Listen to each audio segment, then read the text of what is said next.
قال رسول الله صلى الله عليه وسلم آية المنافق ثلاث إذا حدث كذب وإذا وعد أخلف وإذا اؤتمن خان۔ جناب رسول اللہ صلی اللہ علیہ وسلم کا ارشاد مبارک ہے، منافق کی 3 نشانیاں ہیں۔ جب بات کرے تو جھوٹ بولے، جب وعدہ کرے تو اس کی خلاف ورزی کرے، اور جب اس کے پاس امانت رکھوائی جائے تو اس میں خیانت کرے۔ یہ نفاق عملی کی 3 نشانیاں اور علامتیں ہیں، جس میں سے ابتدائی 2 علامتیں جھوٹ اور وعدہ خلافی سے متعلق بات گزشتہ دروس میں آپ حضرات کے سامنے آ چکی ہے۔ تیسری علامت جناب رسول اللہ صلی اللہ علیہ وسلم نے نفاق کی یہ بتائی کہ جب امانت رکھوائی جائے تو اس امانت میں خیانت کرے۔ اس سے یہ معلوم ہوا کہ خیانت کرنا یہ نفاق کی نشانی اور علامت ہے اور منافق کی علامت ہے۔ خیانت کسے کہتے ہیں؟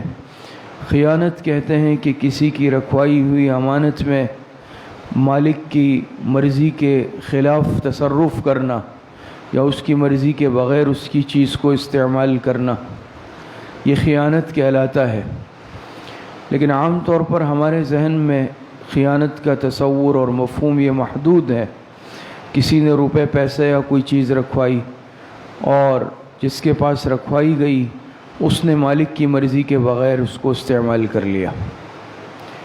لیکن خیانت کا مفہوم یہاں تک محدود نہیں ہے، بلکہ خیانت کے مفہوم میں وسعت ہے۔ یہ بھی خیانت کہلاتا ہے، کسی کی چیز کو غلط استعمال کرنا، مالک کی مرضی کے خلاف استعمال کرنا، یہ خیانت ہے۔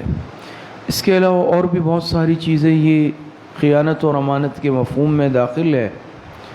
جیسے کہ انسان اگر کہیں ملازمت کرتا ہے تو یاد رکھے، جب انسان ملازم ہوتا ہے تو ادارے کو جو وقت دیا ہے وہ وقت امانت ہے۔ جو ڈیوٹی کے ملازمت کے اوقات ہیں، مثال کے طور پر کوئی دفتر میں ملازم ہے، کمپنی میں ملازم ہے، ادارے میں ملازم ہے، صبح 8 سے رات 8 تک، یا تو 12 گھنٹے کی، 8 گھنٹے کی، 24 گھنٹے کی، 6 گھنٹے، جتنے گھنٹے اس کی ملازمت کے اوقات ہے یہ اس ادارے کی امانت ہے۔ ایک بات تو اس میں یہ ہے کہ پھر ان اوقات کو اپنے اسی کام میں استعمال کرنا یہ ضروری ہے۔ اگر ہم ڈیوٹی کے اوقات کو اپنے ذاتی امور کے لیے استعمال کریں گے یہ خیانت ہوگی، یا ان ڈیوٹی کے اوقات سے کم وقت ڈیوٹی کریں گے، 8 کے بجائے 6 گھنٹے کی، 2 گھنٹے پہلے آ گئے، 1 گھنٹہ لیٹ چلے گئے، ان اوقات میں ڈنڈی مارنا اصول کی خلاف ورزی کے ساتھ ساتھ بدترین خیانت بھی ہے، تو یہ بھی خیانت کہلاتی ہے۔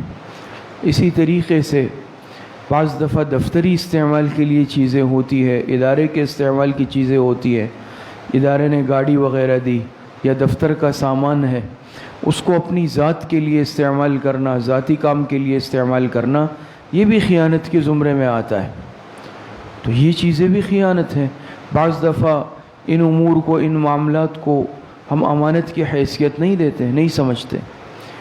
جو مفوضہ اوقات ہمارے ہوتے ہیں ملازمت کے، ڈیوٹی کے، اس میں ہم جو ہے کم وقت دیتے ہیں، تو جتنا وقت ہم نے نہیں دیا، یاد رکھیں اس وقت کی اجرت یا تنخواہ یہ ہمارے لیے حرام ہو جاتی ہے۔ تو یہ تو بڑا حساس اور سنگین مسئلہ ہے۔ اسی طریقے سے آپ حضرات کے سامنے روایت غالباً آ گئی ہے، بات ہوئی ہے، المجالس بالامانہ، کہ بعض مجالس کی باتیں، گفتگو یہ بھی امانت کی حیثیت رکھتی ہے۔ اس کو افشا کرنا، غیر متعلقہ شخص کے سامنے کرنا، اس پر بات ہو چکی ہے، یہ بھی خیانت کہلاتی۔ تو آج ہمارے معاشرے میں بہت ساری یہ صورت خیانت کی رائج ہے۔ تو جس طرح کسی نے کوئی چیز رکھوائی اس میں غلط تصرف کرنا یہ خیانت ہے، اسی طریقے سے اپنے ڈیوٹی ملازمت کے اوقات میں کمی کرنا، ڈنڈی مارنا، اور ادارے کی چیزوں کو ذات کے لیے استعمال کرنا، کسی کی ذاتی گفتگو کو دوسرے کے سامنے نقل کرنا، یہ سب کے سب بھی خیانت کے اندر آتا ہے۔ اللہ پاک صحیح عمل کی توفیق عطا فرمائے۔